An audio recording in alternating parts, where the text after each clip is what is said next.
Good morning and welcome to the Word of Faith radio program. My name is Greg and this is my wife Susanna, and we're very excited to be here this morning with you and share with you what God's been showing us, because that's really what it's all about. That's why we're all here, is to be a help to one another and tell each other what Jesus has been speaking to us. And Jesus even said in John chapter 15, he said in verse 13, no one has shown greater love, no one has shown stronger affection than to lay down, give up his own life for his friends. And if that's Jesus' heart, that's our heart too, because God wants to put that on the inside of us. And in verse 14 it says, you are my friends if you keep on doing the things which I command you to do.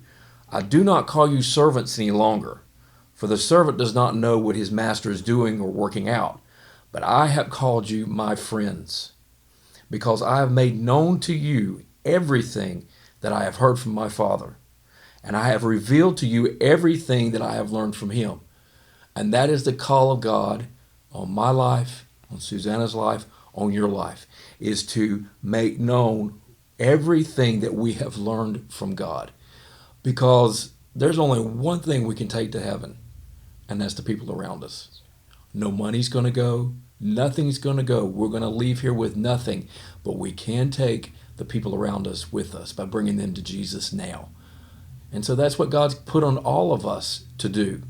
And God really is the true author of life. There is no life on this planet before, now, or to come that he did not ordain. God placed me here at this particular time in this particular place. I was born when I was born by the will of God. Susanna was born when she was born by the will of God. And that's one of the things we wanted to share with you today, that God has a reason, he has a purpose for every single thing that he does. And he puts people together and their gifts together for a reason. And that's one of the reasons why we wanted to share together today, is because God put our gifts together. I didn't choose that, she didn't choose that. But we recognize what God has done and why he did it. And until you come to that place, you really miss what God has for you, and you miss the gifts around you that God has for you. God's put a lot of people in my life from a lot of different places that I could have never put it all together like a puzzle and made it fit and made it work. I could never have taken hold of that. But God, in his infinite wisdom, did that because he loved me, he loved them, and he loves you. And he has gifts in your life to help you, and he has a gift in you to help other people. Now, it took me a long time to recognize that. But when I started doing what Jesus said here and laying down my life and recognizing there's more to life than just what I want and what I think and what I feel, what's God's will for my life, then that began to change, and I began to recognize the gift God had given me, the gifts God had put around me. And our story is, and we'll try to nutshell this because we've known each other for about 50 years now, but when I was 8 years old, our families met. My dad was teaching a Bible study. Her mom was in that Bible study, and our families met, and we instantly became friends. So we've known each other for 48 years now, and we just grew up knowing each other, being friends. Our families would spend time together. Our parents were very close, and so we grew up knowing each other. So young as we were, we just spent time together. We grew up, and then as we got older, we kind of both went our separate ways, not in the will of God. I went my way through school. I went to college. That was not the plan of God for my life at that time. She went a different way. It was not the plan of God for her life. She ended up halfway across the United States, and we basically lost contact. But through a series of events, God brought me to my knees, and I began to recognize I was a mess and I needed help. God brought her to her knees, and miraculously, it was really about the same time, wasn't it? Yes. It was the last part of 1988, 89. Both our lives fell apart because our lives weren't right. They needed to fall apart. Now, at the moment, it didn't seem like that. But it was really God's love and mercy on our lives to bring us to the end of ourselves, to where we recognized we needed him. And that's really where it started. I recognized I needed Jesus. She recognized she needed Jesus.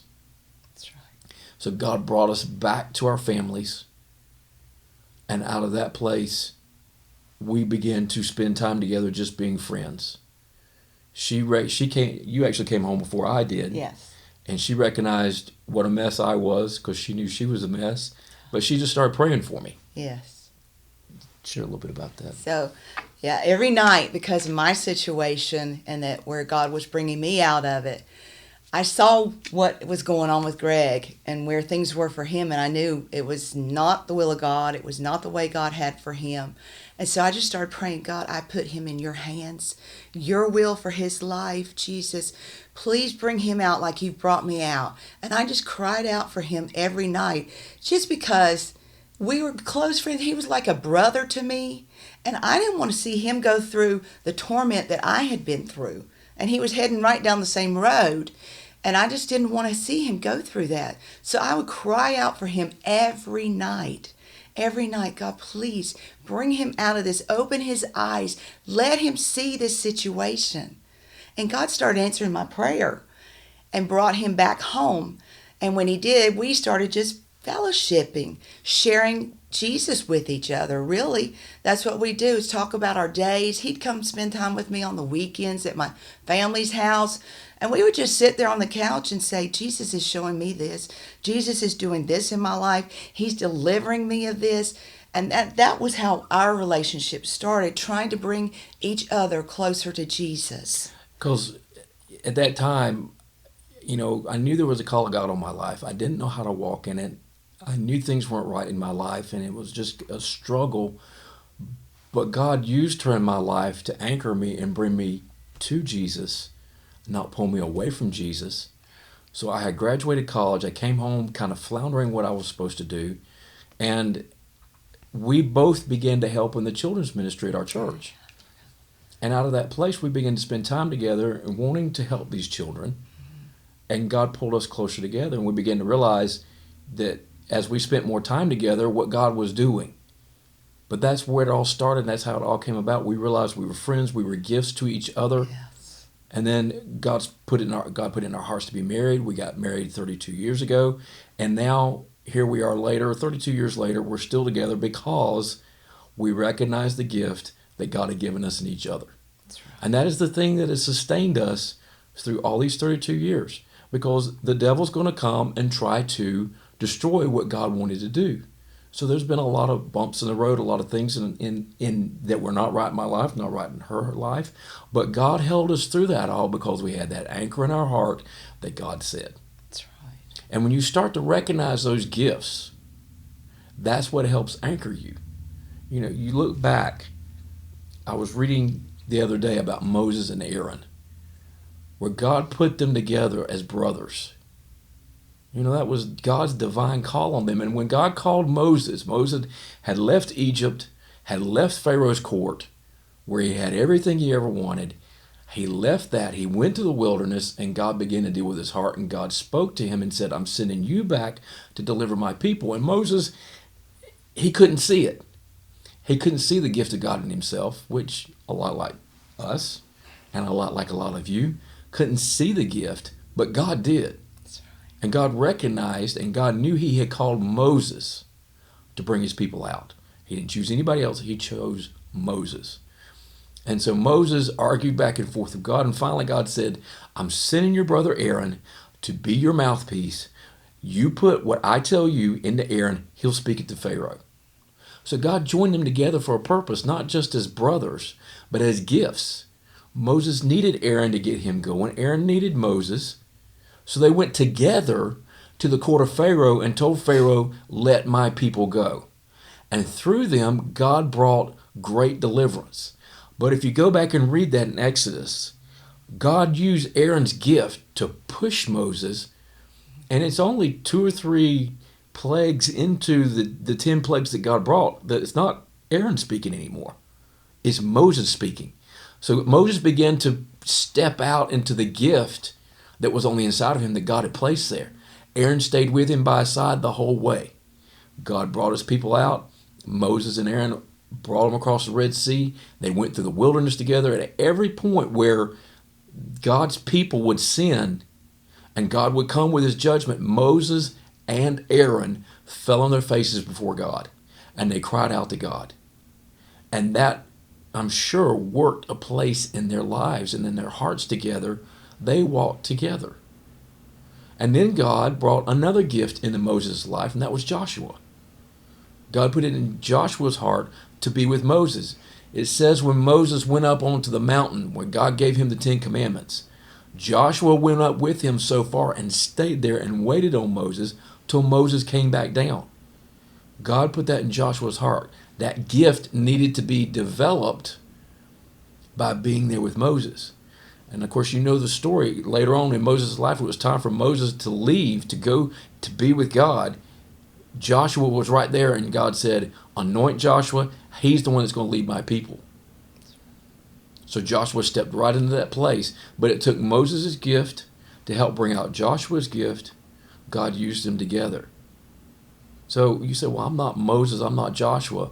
But you don't know what gift is really on the inside of you. And it takes every gift. You've got to learn to recognize the gift that's on the inside of you, but also to recognize the gifts that are around you that God has put there to help you. You know, God, again, gives us life and gives us to the families that he appoints. And God, I know, gave me parents, God gave her parents that were gifts in our life to train us, to guide us, to bring us to Jesus so that our gifts could be developed. And without that, we wouldn't be sitting here today.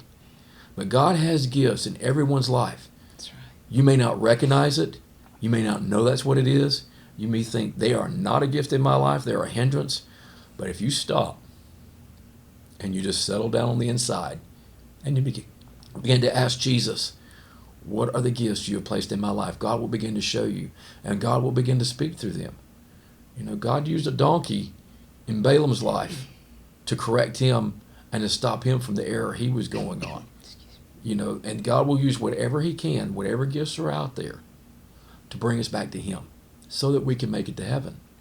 That's why we're here. That's why we're here today, to be that gift in your life today, to bring you to God, to cause you to recognize what's on the inside of you and what's around you. You know, I talked about my parents. God put them there for a reason, to help develop the gift inside of me. God put her parents in her life to develop that gift inside of her. But God also put those parents in my life and in her life to help her parents, to help me, and my parents to help her. So back in March of this year, Susanna went through some pretty major back surgery. They basically reconstructed a lot of her back. And through all that, she began to recognize the gifts that were around her. That's right.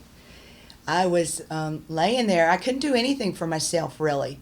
And every single day, my mother-in-law, his mom, spent her entire day with me. She was there to help me anything I needed. Help me get up, go to the bathroom. Help me. She would bring meals to me. We would have Bible together in the mornings and pray together. It was so precious. Every single day for 6 weeks, she was there with me, Monday through Friday, all day long. She would share prayer requests with me, people that needed prayer, and we would pray for those people together, and it brought us so much closer. And then at night, here's Greg. Every night, if I had to get up in the middle of the night, he had to get up and help me. I couldn't do it. I could not get out of the bed by myself. I had to have someone. I could barely walk using a walker with somebody helping me. And every single time I'm waking him, honey, I'm so sorry. I've got to go to the bathroom. It's 3 a.m., and he's like, okay. A smile on his face, no problems. He never was upset. He never was angry. I wanted my sleep. They were both there for me. And anytime I needed someone was there for me. I've got a close friend from many years back, and we don't get together very often. But there'd be days, and I might be feeling a little bit down, or the pain was really great. She'd call me, Susanna, can I come by and see you? I'd like to just spend a few minutes with you. And she'd show up with a big bunch of daisies, my favorite flower.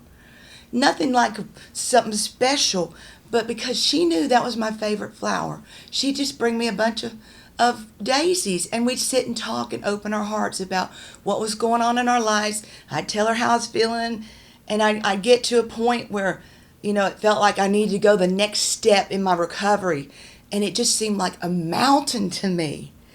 And there would be several of these places, and it was like, there's just no way I can do this physically. And she would come that day, and I'd tell her, I really don't think I can do this. And she said, Susanna, it's just a hurdle. It's not a mountain. It's just a little hurdle. And you think, where were you last week? Where were you 2 weeks ago? Where were you? Look how far God's brought you already. He's going to take you through. Just put your trust in Him. And she would just encourage me. And every time that situation would come up and I think, there's no way I can do this, I'd remember, it's just a little hurdle. It's not a mountain. And I'd press through that and go through it. And God was always there to help me. And every time I needed something, God brought somebody, whether it's my mother-in-law, whether it's my husband, my friend, my daughter, my sister, anybody. People would text me, precious text. I'm really thinking about you today. I'm praying for you. And it would so encourage me. But go ahead. God has that for everybody, though. That's right. But you have to, number one, you have to be willing to receive those gifts. She had to be willing to receive that help and not say, well, I can do it myself. But she had to be willing to receive those gifts. Right. And the gifts had to be willing to give of themselves. And that's what Jesus was talking about when He said, laying down your life for each other. It may not be a physical laying down your life and you dying like Jesus did, but it's the laying down, putting aside what you want to be that gift in somebody else's life. A couple of months ago, we were coming home from church one Sunday morning, and there was a car stopped at the end of our street, and they had a flat tire. And I just felt like God wanted me to stop and help them. So I got out, I had my suit on, and began to ask them what was going on. And they'd had a flat tire, and their spare was not good, and they were from out of town and didn't have any way to get anywhere or get any help. And so I just began to help them and reach out to them to be that gift in their life that God had called for that day. I didn't plan that. But at the same time, a friend of mine came by, and so he got out and he began to help me. So we went home, we changed clothes, we came back, we brought them water to drink. They all got in our car, we took their tire, we took them to the tire place, they got a new tire, brought it back, we helped them put it on, and they went on their way.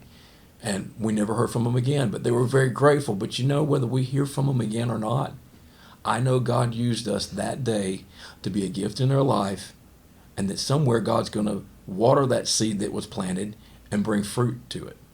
And that's really what it's all about. My only purpose in helping them was to just be that gift, to be that minister in their life that day that they needed. They tried to give us money afterwards. I said no, because I didn't want money. That wasn't why I was doing it. I was doing it to be a gift in their life, to be a blessing to them.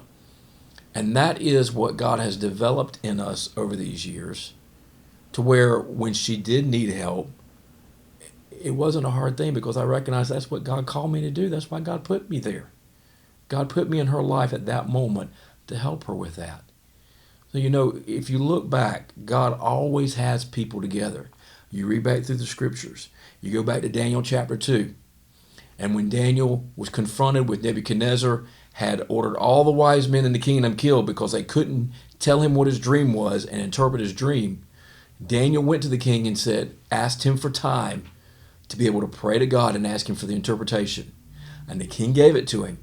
But the first thing Daniel did, it says he went back to his house and he went to his friends, Shadrach, Meshach, and Abednego, told them what happened, and asked that they pray to God for the interpretation.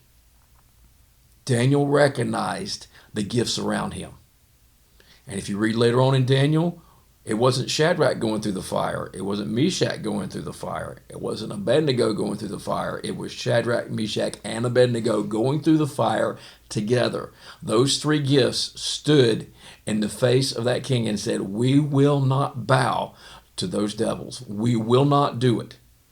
And if we have to go in the fiery furnace, we will go. But we will not stop serving God. and they did it together. Those three gifts came together to do the work of God. And that's what God's called us to do. If you look at when Jesus sent out his disciples, his 12 disciples, when he sent them out, he sent them out two by two. He didn't send them out alone. On the day of Pentecost, when God came and the disciples were born again, there was 120 of them together in that upper room, together.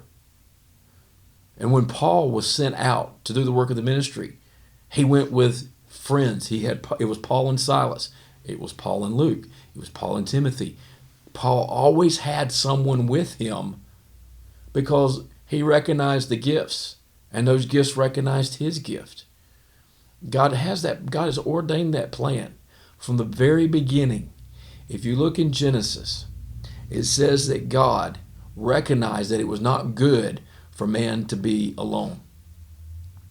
So he created all the animals, all the world around him. But he recognized that was not what Adam needed. And God took and he made Eve and gave Eve to Adam to be a helper to him, to be a gift in his life. So from the very beginning, God ordained it that way. And then God himself would come down, it says, in the cool of the day and walk in the garden with them. It says that God came down to Abraham when he was going to destroy Sodom and Gomorrah. And he went to Abraham and he said, I can't do this without telling Abraham, my friend, what I'm going to do. And I've often thought about that and thought, that is beyond human comprehension that God would call someone his friend. I want to be that. I want to have that kind of relationship with God, that God calls me his friend. Jesus called his disciples his friends. I want that. And God has put that longing on the inside of every single person. They may not recognize what it is. And maybe it gets off course and they think, well, I want that person to be my friend. But really, deep down on the inside, what they're longing for is that relationship with God, to be that friend with God. And it talks about Moses, where he walked with God. Enoch walked so close with God, God just translated him. Enoch never experienced death. God just took him to heaven. God called David a man after his own heart because of the relationship he had with God. So the gifts that God puts around us, we've got to let those work in our lives to train us, to teach us, to help us so that we can have that relationship with God that he's called for us. God puts gifts. God puts teachers. God puts pastors.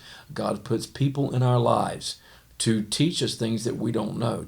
God uses these gifts. And that's why we're together. And we may be together as husband and wife, but I have other friends that we don't have that kind of relationship, but we're friends that help each other. That's what God's called. That's what God wants. So I encourage you today to take time, look around you, and begin to let God show you the gifts around you, the friends around you. A true friend is somebody like Jesus said here in John 15 that tells you everything that I have learned from God. Teaching you that's not the right way, teaching you that is the right way, helping you go down the right path. We've all had friends in our life that weren't really friends, and they weren't really bringing us down that path that God's called us to walk. But there are ones that God has put there, that God designed to be there to help us. And I don't want to miss the opportunity, the training to have those gifts, because I'll miss a vital piece that God had for me. God has a plan and a purpose because he can see the beginning from the end.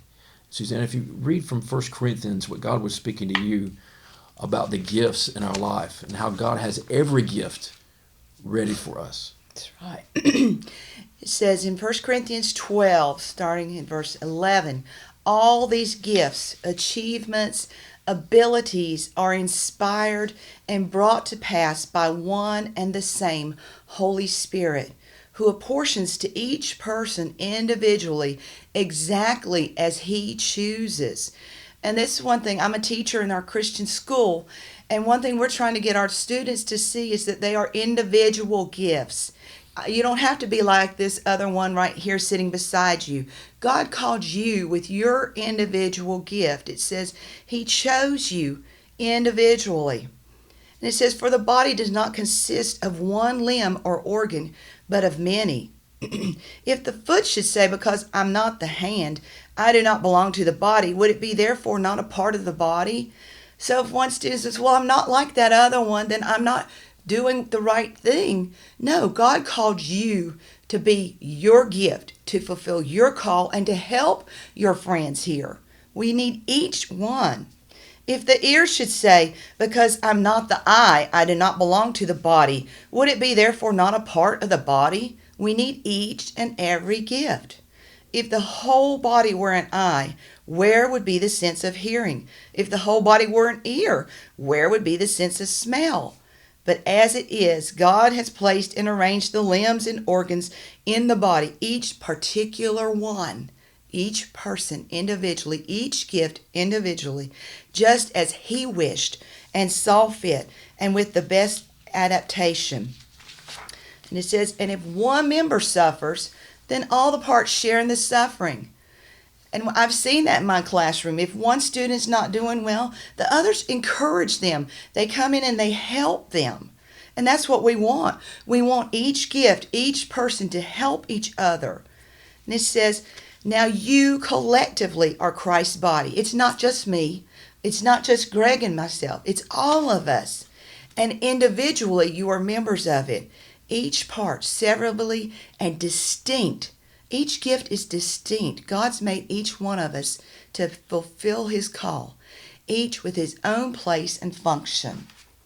And in 1 Peter chapter 4, verse 10, it says, as each of you, I don't leave anybody else, as each of you has received a gift, a particular spiritual talent, a gracious divine endowment, employ it for one another, as befits God's trustees of God's many-sided grace, faithful stewards of the extremely diverse powers and gifts granted to Christians by unmerited favor. In other words, what God has placed on the inside of us, we should be looking to use that gift to help other people, to fulfill the call of God on their lives. And in Ephesians chapter 4, verse 11, it says, and God's gifts were varied. They were different. He Himself, I didn't choose the gift in me. Susanna didn't choose the gift in her. It says God Himself appointed and gave people to us. Some to be apostles, some prophets, some pastors, some evangelists, some teachers. But His intention was the perfecting and the full equipping of the saints, that they should do the work of ministering toward building up Christ's body, the church. That's what God has for us. So not only should you be looking for the gifts that are around you to help you, be looking for who God wants you to be a gift to. As you go through your day today, be looking for who does God want you to help. Like the person that had the flat tire today. God had me help them. That was God's call on my life for that day. But I have a different call on my life today, and I'm looking for Jesus. Who do you want me to help? Who do you want to help me? And if we walk like that, then we'll be able to walk down that path to one day go to heaven and stand before God and hear, well done, thou good and faithful servant.